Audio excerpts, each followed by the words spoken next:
I would have walked onto the stage very similarly to how I had just walked onto the stage, except my posture would be slightly different. I would be holding a violin by its neck. And you would think, why is she holding the violin that way? Won't it break? But you would be wrong. I would know the violin's neck like I know the tail of my own dog. It would rest in my hand like it was holding me back. I would not sit, I would stand facing that mic, and I would look out at all of you. You would wonder if that was sweat on my brow.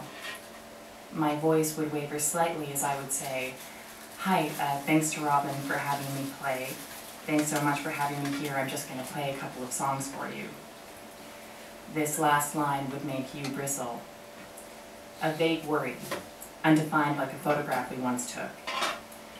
I would bring the violin to my shoulder, this shoulder, and your worry would become sharper, a shard in your stomach. You would think about jumping off of the diving board when you were younger. You would feel almost naked. I would nestle my neck on top of the violin, guarding it just here, in that place that I never let you touch, as you'd seen me do many times before. My fingers would clasp the neck of the instrument gently, and it would seem to belong to me in that moment as naturally as this North American accent does. I would be a little nervous and looking forward to starting the melody and the fingerings that I would have learned so that they would become notes that make up a path that my performance can walk on with a little bit of confidence. I would be frightened before singing, but I would also know the words so well that they would not seem like words. They would escape from my lips like a heartbeat, and this heartbeat would be where I would plan to advance and retreat from you. Silence. My violin poised, my mouth close to the microphone, and the first pull of the bow. Our eyes would meet briefly, and you would get that feeling again, the tentative excitement and dread that only comes when you are about to be exposed. Because with that flicker of eye contact that you and I would make, you would feel almost sure that I was about to sing a song about you. My violin tucked awkwardly between my chin and my shoulder like a brace, and no trace of elegance now as I would lean like this into the microphone. My voice would sound husky, but also slightly flat. In the first lyric, I would mention a person, sat in a coffee shop on top of a vintage clothing store, looking at me and wondering if this song is about them. The lyric would mention what they were wearing, and it would be what you are wearing. I would mention the bag that they have with them, and it would be the same bag that you have with you. I would mention your hair, which I know that you were not sure about today, and you would not touch it, but you would think about touching it.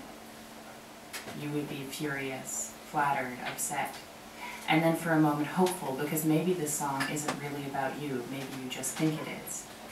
Why should I be singing about you anyway? Surely I would never do that in public. You would be in the middle of this thought, this comforting thought, when I would break into the chorus. The chorus would be upbeat and drawn out, like a song by the Beatles, but with some unusual Bjork-like wailing that I would only just be pulling off. And the chorus, there would be no mistaking it, would be your name.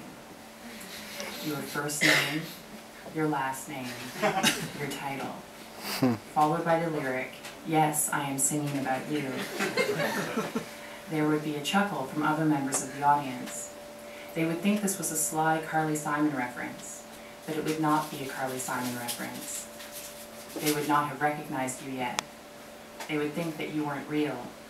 They would think that I was joking, until I would look you in the eye during the chorus while repeating your name, your name, your name, baby, your name.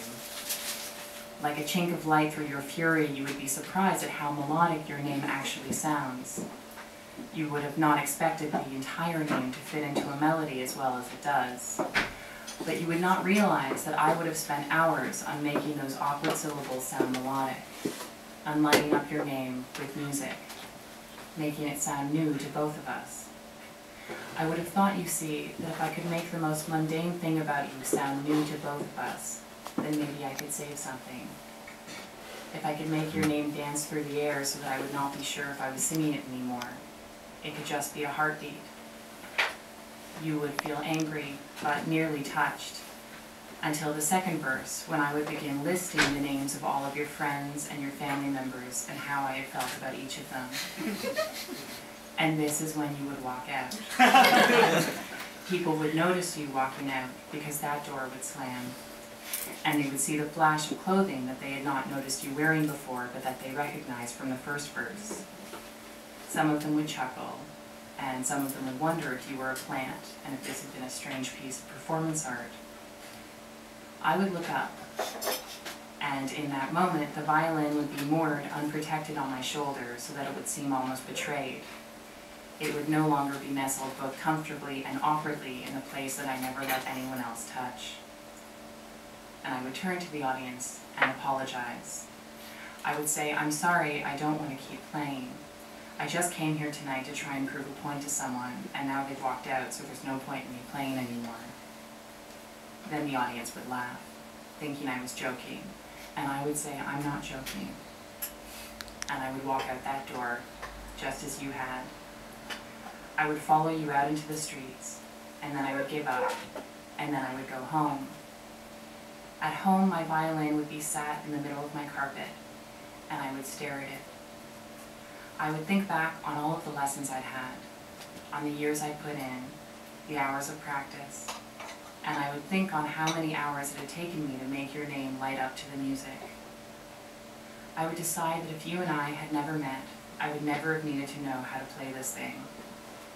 I would decide that if I couldn't know you, I had no reason to write a song, and I had no reason to learn how to play a violin.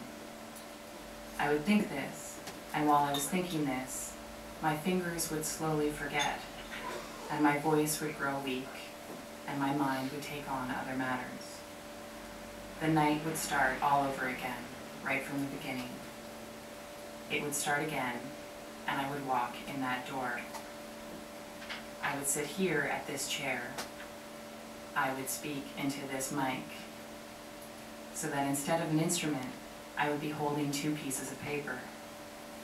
And I would be a writer, and you and I would be strangers, which would be fine, but you couldn't hum along to it.